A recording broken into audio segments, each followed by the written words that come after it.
Hi అండి అందరికీ. ఈరోజు నేను చేసే రెసిపీ వచ్చేసి పెసరట్టు అండి. దీనికి నేను ముందుగా ఒక గ్లాస్ పెసలు, ఒక 2 టేబుల్ స్పూన్ బియ్యం నానబెట్టుకున్నానండి. నేను రాత్రంతా నానబెట్టేశాను పొద్దున్నే టిఫిన్గా బ్రేక్ఫాస్ట్గా చేద్దామని. ఇదిగోండి నానబెట్టి కడిగిన పెసల్ని ఒక మిక్సీ జార్లోకి తీసుకొని పచ్చిమిరకాయలు, ఒక 2 ఇంచుల అల్లం వేసుకుని కొంచెం ఉప్పు యాడ్ చేసి కొంచెం కొంచెం వాటర్ యాడ్ చేసుకుంటూ ఈ విధంగా గ్రైండ్ చేసుకోవాలండి. ఇదిగోండి బ్యాటర్ వచ్చేసి ఈ విధంగా కొంచెం బరకగా ఉంటేనే బాగుంటుంది.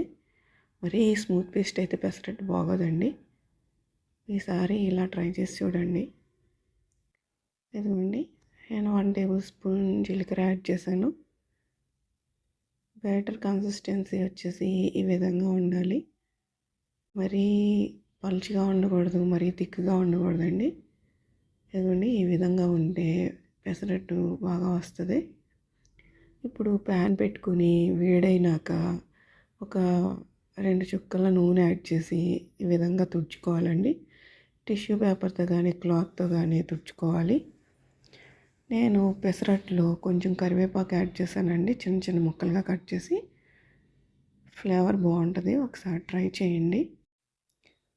ఇదిగోండి ఈ విధంగా పెనం పెట్టుకుని పెనం మీడియం హీట్లో ఉన్నప్పుడు ఫ్లేమ్ సిమ్లో పెట్టి దోశ వేసుకోవాలండి. దోశ వేసుకొని మరీ ఫాస్ట్గా తిప్పేయకూడదండి, పెసరట్టుని కొంచెం స్లోగా తిప్పాలి. అప్పుడు మంచిగా పలుసగా వస్తుంది. ఉల్లిపాయలు, పచ్చిమిరకాయలు యాడ్ చేసుకొని కొంచెం నెయ్యి కానీ లేదా నూనె కానీ వేసుకొని కాల్చుకోవాలండి. ఉల్లిపాయలు, పచ్చిమిరకాయలు వేసాక ఫ్లేమ్ని హైలో పెట్టుకొని కాల్చుకోండి. దోశ వేసేటప్పుడు మాత్రం ఎప్పుడైనా ఫ్లేమ్ని సిమ్లోనే పెట్టి వేసుకోవాలి.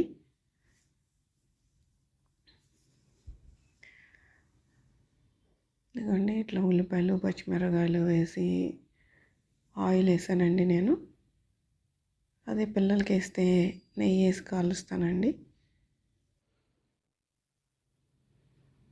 ఇదిగోండి మధ్యలో బ్రౌన్గా వచ్చింది కనిపిస్తుంది కదా, అంటే అడుగున పెసరట్టు కాలిందనండి.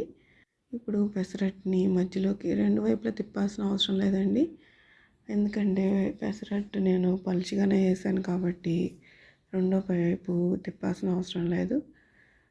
మధ్యలోకి ఈ విధంగా ఫోల్డ్ చేసుకొని జస్ట్ ఒక 5 సెకండ్స్ ఫ్లేమ్ సిమ్లో పెట్టి అటు ఇటు తిప్పుకుంటూ కొంతసేపు కుక్ చేస్తే లోపల ఉన్న ఉల్లిపాయలు కూడా మంచిగా కుక్ అవుతాయి.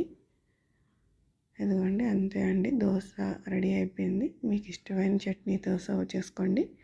ఈ రెసిపీ కానీ మీకు నచ్చినట్లయితే లైక్ చేయండి, షేర్ చేయండి, సబ్స్క్రైబ్ చేయండి. Thank you.